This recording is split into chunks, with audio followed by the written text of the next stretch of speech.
नमस्कार दोस्तों, स्वागत है आपका अलोका एजुकेशन के यूट्यूब चैनल में। आज हम लोग बात करते हैं एसएससी CHSL 10+2 के फॉर्म के बारे में।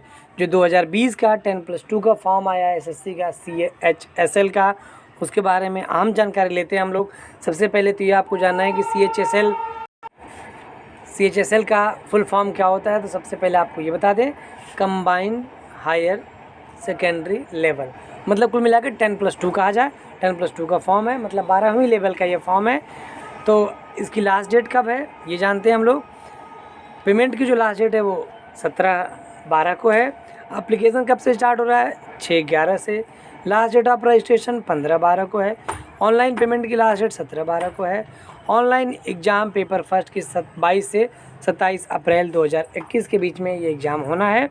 अब और भी जानकारी हम लेते हैं। सबसे पहले देखते हैं कि इसकी जो वेबसाइट पे ये अपलोड किया गया, कब किया गया है। तो 6/11/2020 को अपलोड किया गया। मतलब इसकी नोटिफिकेशन डेट क्या माना जाएगा? 6/11/2020 को। ये भारत सरकार का है उपक्रम और कर्मचारी चयन आयोग। इसका जो पूरा एड्रेस है वो 12 केंद्रीय कार्यालय परिसर, लोधी रोड, नई दिल्ली 110003 है। इसकी जो मेन वेबसाइट है वो ssc.nic.in है। अब हम लोग बात करते हैं ये 10+2 के इम्पोर्टेंट डेट की, जो पहले भी बता चुके हैं। एक बार फिर से भी आप जान लीजिए कि जो date of submission of online application है वो 6/11 से 15/12 तक चलेगा। और last date and time for receipt of online application 15/12/2020। 23:30 का मतलब है कि रात को 11:30 बजे तक 15 तारीख तक डेट है फॉर्म भरने का। नेक्स्ट पॉइंट है last date and time for making online fees payment 17/12/2020 को 11:30 बजे रात तक आप ऑनलाइन फ़ीस पेमेंट कर सकते हैं। नेक्स्ट है last date and time for generation of offline चालान। ऑफलाइन चालान कब तक जमा कर सकते हैं? 19/12/2020 को रात को 23:30 तक। लेकिन आपको पता ही होगा कि बैंक तो 4 बजे बंद हो जाता है ऑफलाइन अगर जाएंगे तो ये 23:30 के चक्कर में आप ना पड़िए। आप लोग जितना हो सके पहले ही फॉर्म को भर दीजिए। नेक्स्ट है last date of payment through challan during working bank hours 21/12/2020 को। ये बैंकिंग आवर्स में आपको फ़ीस जमा करने की है। ये जो ऊपर था last date generation of challan offline, तो ये जनरेशन का मतलब है कि आप जनरेट कर सकते हैं। अगर आपका पेमेंट नहीं हुआ है तो पेमेंट जनरेशन का 19/12 को लास्ट डेट है और फीस जमा करने की 21/12 तक है। 21/12 तक तो आप इस सब के चक्कर में ना पड़िए, क्योंकि आप ऑनलाइन पेमेंट कर लीजिए, किसी कैफ़े से करा लीजिए, ज़्यादा सही रहता है। क्योंकि इसमें आप कराते हैं ऑफलाइन तो आप जाते हैं, पहले आप प्रिंट निकालेंगे, फिर बैंक जाएंगे, चालान करवाएंगे, उसके बाद फिर अब आपको अपडेट करना पड़ेगा या 2 दिन रुकना पड़ेगा। मतलब कुल मिला के इसमें 4-5 दिन लग जाता है। कैफ़े जाते हैं तो हो सके आपको 10 मिनट में सारा मामला ख़त्म हो जाए, सब पेमेंट हो जाए, फॉर्म भर जाए आपका। तो क्यों आप टेंशन लेंगे? और हमें लगता है कि 40 रुपये से लेके 100 रुपये के बीच में ही एक्स्ट्रा पेमेंट जो लेते हैं कैफ़े वाले, इतना ही लेते हैं। 40 रुपये तो सब लोग लेते ही हैं और 100 रुपये से अधिक कोई नहीं लेता होगा, जहाँ तक हमें लगता है फॉर्म भरने का। नेक्स्ट हम लोग बात करें schedule for computer based examination. Tier first का है 12/4/2021 से 27/4/2021 के बीच में टायर फर्स्ट का एग्जामिनेशन होगा, कंप्यूटर बेस्ड पे होगा, मतलब ऑनलाइन होगा। नेक्स्ट है date of second examination descriptive paper to be notified later, मतलब ये बाद में आपको बताया जाएगा कि ये इसका एग्ज़ाम कब है। एसएससी मतलब डे बाय डे अपना कैलेंडर जारी करती रहती है, कब क्या है शेड्यूल जारी कर रहती है, तो उसको आप लोग ध्यान से देखते रहिए। बाकी हमारे यूट्यूब पे चैनल पे बने रहेंगे तो आपको इस तरह की जानकारी मिलती रहेगी। नेक्स्ट अब हम लोग बात करते हैं पे स्केल कितनी है। तो लोअर डिवीजन क्लर्क LDC हैं, जूनियर सेक्रेटेरियल असिस्टेंट है JSA हैं, ये पे लेवल 2 ₹19,900 से लेके 63,200 तक सैलरी रहेगी। नेक्स्ट है पोस्टल असिस्टेंट PA या सॉर्टिंग असिस्टेंट SA, ये लेवल 4 है, इनकी 25,500 से लेके 81,100 तक की सैलरी रहेगी। नेक्स्ट है DEO डेटा एंट्री ऑपरेटर, पे लेवल 4 है, इनका 25,500 से 81,100 तक रहेगा। और लेवल 5 वालों का 29,200 से 92,300 तक सैलरी रहेगी। और data entry operator grade A का जो लेवल रहेगा वो 25,500 से लेके 81,100 तक। तो आप सोचिए कि आपका 10+2 लेवल है, मतलब आप केवल 12 पास हैं। और इसमें आप देख सकते हैं कि मैक्सिमम 92,300 रुपये तक भी आप पा सकते हैं। मतलब 92,300 12 पास अगर बंदे को मतलब 92,300 रुपये अगर मिलने लगे महीने का, तो कितनी बड़ी बात है, कितनी अच्छी बात है। तो आप लोग मेहनत करिए, तैयारी करिए कि आपका इसमें सिलेक्शन हो जाए। 12 पास है और 92,300 रुपये मिल रहा है, बहुत ज़्यादा पैसे हैं। कम भी मिल रहा है तो 25,000 मिल रहा है। और आजकल जैसे है कि मारामारी है, कंपटीशन टफ हो गया है सरकारी नौकरी पाने के लिए, तो थोड़ा सा आप मेहनत कर देंगे तो आपका सिलेक्शन पक्का है, क्योंकि आपको तो एक ही सीट से मतलब है। नेक्स्ट हम लोग बात करते हैं एज लिमिट कितनी होनी चाहिए, कितने से कितने एज वाले भर सकते हैं। तो ये है कि age limit for the post age 18 to 27 years on 1/1/2021, मतलब 1/1/2021 को 18 से 27 साल होना चाहिए।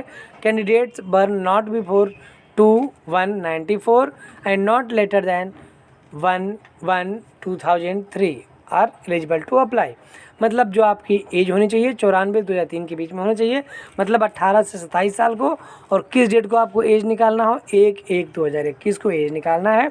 अगर एज आपको नहीं निकालना आता है तो हमारे चैनल पे एक वीडियो पड़ा है जिसमें आपको एज कैलकुलेट करने का आसान सा तरीका बताया गया है। आप वहाँ से एज कैलकुलेट कर सकते हैं, या आप गूगल में डाल देंगे, अगर नेट चलाते हैं गूगल में डाल देंगे एज कैलकुलेटर, तो वो पूरा का पूरा उसमें बता देता है कि कितना एज हुआ। वो तो घंटा मिनट सेकंड सब बता देता है कि कितना आपका एज हुआ। और इसके साथ साथ अगर आप किसी कैटेगरी से बिलोंग करते हैं तो आपको छूट भी मिलेगी। नेक्स्ट हम लोग बात करते हैं क्वालिफ़िकेशन क्या होना चाहिए। 1/1/2021 को जो लोग 12th पास हैं वो लोग भर देते हैं, लेकिन ऐसा नहीं कि बस 12th पास हैं किसी भी स्ट्रीम से तो सबके लिए एलिजिबल है, ऐसा नहीं है। तो इसके लिए हम लोग देखते हैं for LDC, JSA, PA, SA, DEO candidate must have 12th standard और equivalent examination from the recognized board और यूनिवर्सिटी। मतलब LDC के लिए, JSA के लिए, PA के लिए, SA के लिए और DEO के लिए आप 12th पास हैं किसी भी स्ट्रीम से और किसी भी सब्जेक्ट से तो आप भर सकते हैं। But for the post of data entry operator and office of controller and auditor general of India C&AG के लिए 12th पास तो होना चाहिए, लेकिन साइंस में होना चाहिए और मैथ होना चाहिए, तभी आप इस फॉर्म को भरने के लिए एलिजिबल हैं। तो फॉर्म भरने में ऐसा कुछ नहीं है, फॉर्म तो कोई भर सकता है। ये जब आपका सिलेक्शन होता है वहाँ के लिए आपको ये दे दिया जाता है कि इस पोस्ट के लिए आप अगर मैथ नहीं है तो आप ऊपर वाले पोस्ट में जाएंगे, और अगर आपका मैथ है तो आप इस वाले पोस्ट में आएंगे। नेक्स्ट हम लोग बात करें हाउ टू अप्लाई, फॉर्म को कैसे अप्लाई करना है। तो इसमें 2 पार्ट है, 2 पार्ट में आपका फॉर्म भरा जाएगा। और 2 पार्ट में भी 2 तरह के लोग होते हैं। एक ऐसे लोग जो पहले से रजिस्टर्ड है SSC में, और एक ऐसे लोग जो अभी नया रजिस्ट्रेशन उनको SSC में करवाना है या करना है। तो इसकी जो वेबसाइट है वो ये वेबसाइट है ssc.nic.in, मतलब www.ssc.nic.in। ये वेबसाइट ओपन करेंगे और वहाँ से आपको एक लिंक मिलेगा रजिस्ट्रेशन का, राइट साइड में लॉगिन का ऑप्शन रहता है, वहीं नीचे न्यू रजिस्ट्रेशन का ऑप्शन रहता है, वहाँ से जाके आप रजिस्ट्रेशन करेंगे। इसके बारे में भी आप लोगों को हम जानकारी देते हैं आगे। और इसमें ये है कि जो लोग पहले से रजिस्टर्ड है उनके पास रजिस्ट्रेशन नंबर और पासवर्ड रहता है, आप उसी से लॉगिन कर लेते हैं रजिस्ट्रेशन नंबर और पासवर्ड से। या फिर अगर आपको रजिस्ट्रेशन नंबर पासवर्ड नहीं पता है तो आपको वहाँ से फॉरगेट का भी ऑप्शन है राइट साइड में, कि आप फॉरगेट कर लीजिए। आपसे पूछा जाएगा किस स्टेट के हैं और क्या मोबाइल नंबर है और क्या ईमेल आईडी है। मोबाइल नंबर और ईमेल आईडी पे आपका OTP जाएगा 4 अंक का, जिसको आप बता के नया पासवर्ड, और जब जैसे ही नया पासवर्ड डालेंगे ऊपर आपको रजिस्ट्रेशन नंबर भी दिखा देता है, तो रजिस्ट्रेशन नंबर वहाँ से नोट कर लीजिए और पासवर्ड आप नया बना लीजिए, तो आपको रजिस्ट्रेशन नंबर पासवर्ड मिल जाएगा। और कोशिश यही करिए कि इसको रखे रहिए, क्योंकि SSC में बार बार उसी की ज़रूरत पड़ती है। यही ID पासवर्ड से हर बार SSC में फॉर्म भरा जाएगा, तो आपके लिए भी आसान रहेगा और किसी कैफ़े में जाके फॉर्म भरवाते हैं उनके लिए भी आसान होगा। अब बात करते हैं हम लोग फ़ोटोग्राफ कैसी होनी चाहिए। तो SSC ने इस बार पूरा क्लियर कर दिया है कि अगर आपके फ़ोटो पे जो आप फ़ोटोग्राफ लगाते हैं, जो बंदा अपना फॉर्म भर रहा है फ़ोटो साइन उसका लगता है, फ़ोटो पे अगर डेट नहीं लिखा हुआ है तो फॉर्म उसका रिजेक्ट हो जाएगा। हमने इसके लिए एक अलग से वीडियो बना दिया, उस पर आप लिख लीजिएगा, देख लीजिएगा, उस पर एक्स्ट्रा जानकारी उस पर आपको मिल जाएगी। बाकी इसमें भी मैं आपको शॉर्ट में बता देता हूँ कि फ़ोटो आपकी JPG में होना चाहिए, फ़ोटो कलर होनी चाहिए और 20 से 50 KB के बीच में होना चाहिए, और फ़ोटो पे फ़ोटो खींचने की तारीख लिखी होनी चाहिए, और वो भी फ़ोटो जो होनी चाहिए आपकी जो तारीख वो 3 महीने के अंदर की होनी चाहिए। मतलब जो विज्ञापन आया है वो 6 नवंबर को विज्ञापन आया है, उससे 3 महीने के अंदर मतलब 6 अगस्त के बाद की फ़ोटो होना चाहिए। मतलब विज्ञापन के 3 महीने के अंदर की फ़ोटो होनी चाहिए, नहीं तो आपका फॉर्म रिजेक्ट हो जाएगा। ऐसा नहीं कि आपने कहा कि भाई फ़ोटो पे हमारा डेट तो 19 का है, हम लगा देते हैं, या मान लीजिए जनवरी में आपने खींचा था किसी फॉर्म में लगाने के लिए और वही फ़ोटो लगा देंगे तो आपका रिजेक्ट हो जाएगा, क्योंकि 3 महीने के अंदर की फ़ोटो होनी चाहिए, नहीं तो सीधा सीधा इसमें लिखा हुआ है कि रिजेक्ट हो जाएगा आपका फॉर्म। प्लस आपको ये भी देखना है कि आपका जो फॉर्म है उसमें जो फ़ोटो लगा रहे हैं उसको फ़ोटो को ब्लर नहीं होना चाहिए। ब्लर का मतलब भद्दी नहीं इमेज होनी चाहिए, इधर उधर से कटा नहीं होना चाहिए, टेढ़ा नहीं होना चाहिए, चश्मा लगा के नहीं होना चाहिए फ़ोटो पे चश्मा, मतलब ऐसा नहीं कि आप बड़ा सा गॉगल लगा लिए, चश्मा लगा लिए, और जो बाइक आप लोग चलाते हैं वही चश्मा लगा के आपने फ़ोटो खिंचा लिया तो ये रिजेक्ट हो जाएगा। आपने कैप लगा लिया तब आपका फॉर्म रिजेक्ट हो जाएगा। तो इस तरह का बात आप ध्यान में रखिए कि हमको इस तरह की फ़ोटो नहीं लगानी है। अगर इस तरह का आपने फ़ोटो लगा लिया तो आपका फॉर्म 100% रिजेक्ट हो जाएगा। इसमें यही चीज़ लिखा हुआ है। फ़ोटो की जो हाइट और जो विड्थ है, मतलब लंबाई चौड़ाई, वो 3.5 सेंटीमीटर और 4.5 सेंटीमीटर में होना चाहिए, और 20 से 50 KB के अंदर होना चाहिए। और सिग्नेचर भी आपका ऐसे ही होना चाहिए कि वाइट पेपर पे होना चाहिए, ब्लैक पेन से होना चाहिए। इन चीज़ों का सब ध्यान दीजिएगा। प्लेन पेपर होना चाहिए, लाइनिंग वाला पेपर पे साइन करके आप मत लगाइएगा, नहीं तो ये सब फॉर्म रिजेक्ट होने के आपके चांसेस ज़्यादा रहेंगे, आपको प्रॉब्लम हो सकती है। नेक्स्ट हम लोग बात करते हैं फ़ीस कितनी है। तो जैसा कि SSC में होता आ रहा है कि जनरल और OBC के लिए 100 रुपीज़ रहती है, और जितने भी स्पेशल कैटेगरी वाले हैं और प्लस फीमेल हैं, जैसे PH वाले हैं, SC हैं, ST हैं, और ये फीमेल हैं, उनके लिए 0 फीस होती है। उनके लिए कोई फ़ीस नहीं जमा करनी होती है। और जो डेट है मैं आपको पहले ही बता चुका हूँ कि कब से कब के बीच में क्या होना है, और ये पहले ही पॉइंट में हमने बताया आपको। अब बात करते हैं हम लोग स्कीम ऑफ एग्जामिनेशन। देखिए इसमें पॉइंट में लिखा हुआ है, the examination will be consist of computer based examination tier first, descriptive paper tier second and skill test typing test third. मतलब 3 टायर होंगे, 3 इसके स्टेप हैं। पहला स्टेप है कि आपका ऑनलाइन एग्जामिनेशन होगा, दूसरा स्टेप है कि आपका डिस्क्रिप्टिव पेपर होगा, और तीसरा स्टेप है कि आपको टाइपिंग टेस्ट देना पड़ेगा। 3 स्टेप है इसमें। तो आप टाइपिंग इसमें आपको भरना पड़ता है। जैसे ही आप फॉर्म भरते हैं तो आपको टाइपिंग पूछता है कि टाइपिंग इंग्लिश में करेंगे कि हिंदी में करेंगे। तो आप इस चीज़ को ध्यान में रखिए। लोग ये कहते हैं कि चलो अभी फॉर्म भर दो, जब निकलेगा तब आप टाइपिंग सीख लेंगे, करेंगे। ऐसा नहीं होता है। टाइपिंग जो होता है वो प्रैक्टिस पे होता है। तो आप प्रैक्टिस ज़्यादा से ज़्यादा करिए, जिससे कि आपका ये जो टाइपिंग है कि जब सब कुछ हो जाएगा केवल टाइपिंग ही बचा रहेगा, उसमें आप छट जाएंगे, उसमें आपका सिलेक्शन नहीं होता है। सोचिए कितना ख़राब लगेगा कि जो बंदा टायर फर्स्ट और टायर सेकंड क्वालिफाई किया है और टायर थर्ड में केवल टाइपिंग की वजह से चूक गया, उसका सिलेक्शन नहीं हो पाया। जैसे कि हमने बताया कि इसमें 25,000 से लेकर के और आपकी जो सैलरी 93,000 तक 92,000 तक मिलेगी, तो कुछ ज़्यादा ही है। तो और बहुत ही कंपटीशन तो टफ होती है SSC में, लेकिन फिर भी आप कोशिश करिए, क्योंकि कोई ना कोई का सिलेक्शन तो होना ही है। तो ये आपका एक सीट आपका रिजर्व क्यों ना हो, तो उसके लिए आप पहले से ही मेहनत करिए, पहले से ही पढ़ाई करिए, क्योंकि मेहनत ही सफलता की कुंजी होती है। आप ज़्यादा पढ़ेंगे, ज़्यादा मेहनत करेंगे, ज़्यादा सीखेंगे, ज़्यादा जानकारी रखेंगे, तभी आपका सिलेक्शन जल्दी संभव है। नेक्स्ट हम लोग बात करते हैं कि टायर फर्स्ट में क्या क्या आएगा, ये हम लोग देख लेते हैं। पहले सब्जेक्ट है नॉट इन सीक्वेंस। कोई सीक्वेंस मतलब ये नहीं है कि पहले इंग्लिश ही आएगा, मतलब कुल मिला के इंग्लिश से, जनरल इंटेलिजेंस से, और अरिथमेटिक स्किल से, और जनरल अवेयरनेस से 25-25 क्वेश्चन रहेंगे और 50-50 मार्क्स के रहेंगे। मतलब टोटल आपको 100 नंबर रहेंगे और 100 क्वेश्चन रहेंगे और 200 नंबर का रहेगा। मतलब एक क्वेश्चन 2 नंबर का आएगा, और 60 मिनट आपको मिलेगा एग्ज़ाम देने के लिए। मतलब 60 मिनट मतलब 1 घंटे। 1 घंटे में आपको 100 क्वेश्चन कर लेने हैं SSC 10+2 लेवल में। नेक्स्ट हम लोग बात करते हैं कि जो सिलेबस है वो क्या रहेगा इंग्लिश लैंग्वेज में। जैसे ये आप लोग पढ़ लीजिए, क्योंकि अगर मैं एक एक पढ़ने लगूंगा तो वीडियो बहुत ही ज़्यादा लंबी हो जाएगी। फिर भी मैं कुछ जो इम्पोर्टेंट है उसको मैं बता देता हूँ। Spot the errors, fill in the blanks, synonyms, homonyms, antonyms, spelling और idiom and phrases, one word substitution, improvement of sentence, active passive voice of verb और cloze test, sentence in passage, comprehensive passage, ETC।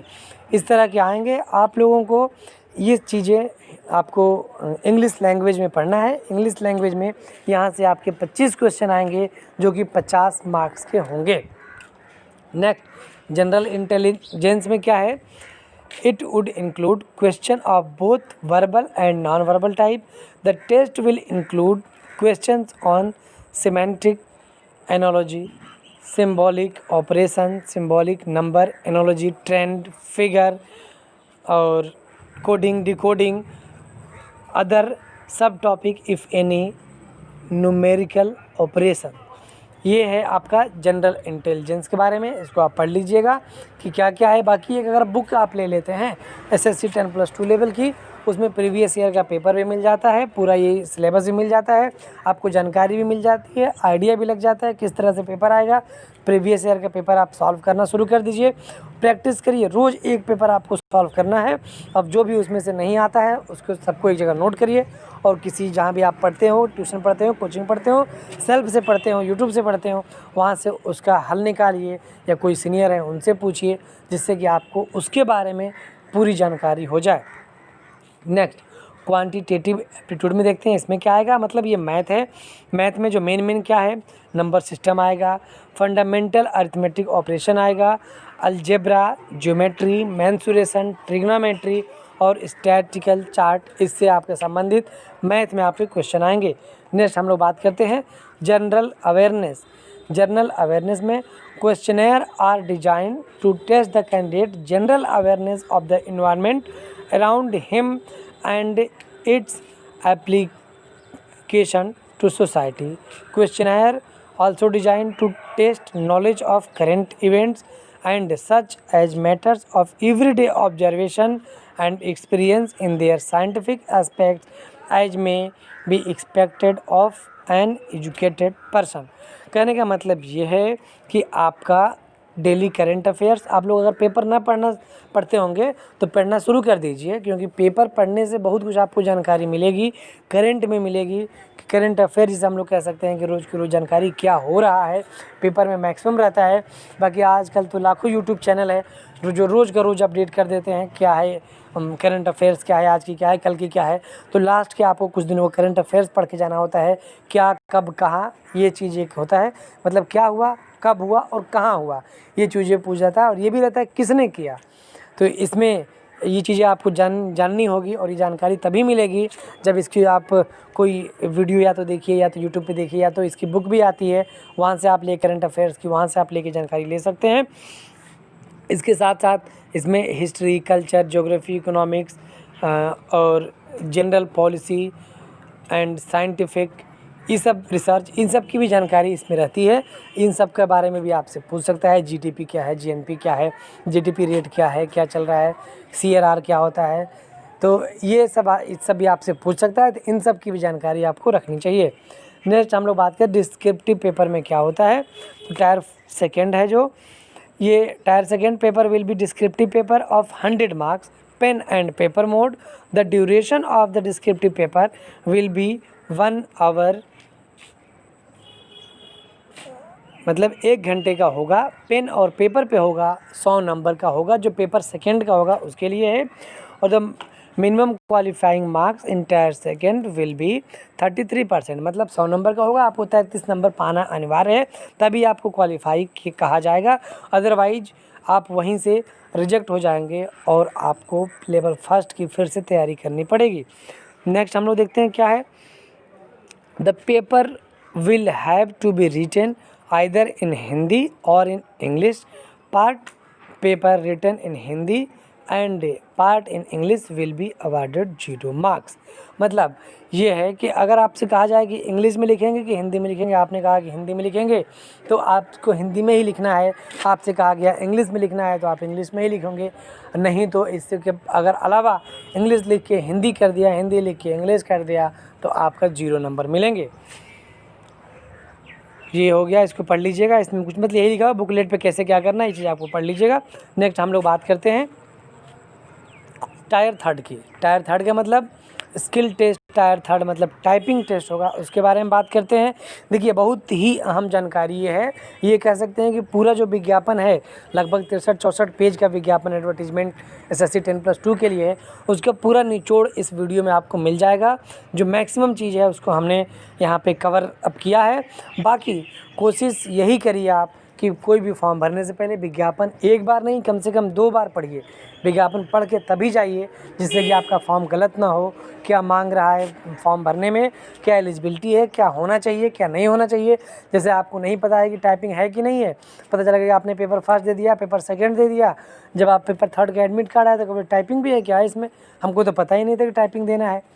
और ये भी typing का आपको ध्यान रखना होगा किस लैंग्वेज में आपने दिया है। अगर आपने फॉर्म भरते वक्त हिंदी कर दिया और वहाँ पे इंग्लिश में दे रहे हैं तो आपको कोई वैल्यू नहीं रहेगी, क्योंकि आपसे पहले पूछा जा चुका है कि आपने किस मीडियम में आपको टाइपिंग टेस्ट देना है, स्किल टेस्ट देना है। उसी में आप सीखिए और अभी से सीखना शुरू कर दीजिए, क्योंकि बाद का कोई भरोसा नहीं होता। बाद में क्या पता जल्दी अगर हो जाए एग्जामिनेशन आप ना सीख पाओ, क्योंकि प्रैक्टिस से ही टाइपिंग होती है, बिना प्रैक्टिस के टाइपिंग आपकी नहीं होती है। आप सोचो कि 2 दिन 4 दिन में हम टाइपिंग कर लें, तो ऐसा नहीं लगता है, महीनों लग जाते हैं टाइपिंग सीखने में, और ख़ास तौर से हिंदी की टाइपिंग सीखने में बहुत टाइम लगता है। नेक्स्ट हम लोग देखते हैं पॉइंट इसका, skill test typing test for the shortlisted candidate will be conducted on the computer provided by the commission और इट्स अथॉराइज्ड एजेंसी। मतलब SSC अपना व्यवस्था कराएगा कि इस सेंटर पे आप जाइए, आपका वहाँ टेस्ट होगा। Next point, skill test typing test will be conducted in the cities where regional offices of the commission are located और as decided by the commission. मतलब कमीशन जहाँ चाहेगा वहाँ आपको भेज सकता है, कहने का मतलब यही है। वहाँ पे जाके आपको टेस्ट देना होगा, मतलब रीजनल ऑफिसर ऑफिस जहाँ पे वहीं पे होना चाहिए। अब नहीं भी है तो जहाँ भी अगर SSC को अपना मैनेज हो जाता है वहाँ पे आपका भेज देगा। नेक्स्ट पॉइंट है, skill test typing test will be of qualifying nature.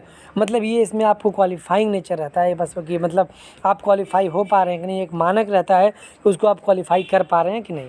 Next point देखते हैं हम लोग, error in skill test will be calculated up to 2 decimal places. जो भी आपका एरर है उसको 2 डेसिमल मतलब 2 पॉइंट तक, डेसिमल के 2 पॉइंट देखा जाएगा कि आपने कितनी गलती किया है। टाइपिंग तो आप दे लेते हैं, टाइपिंग आप कर लेते हैं, लेकिन एरर का भी ध्यान रखना होता है कि आप कितनी गलतियां कर रहे हैं। नेक्स्ट पॉइंट देखते हैं,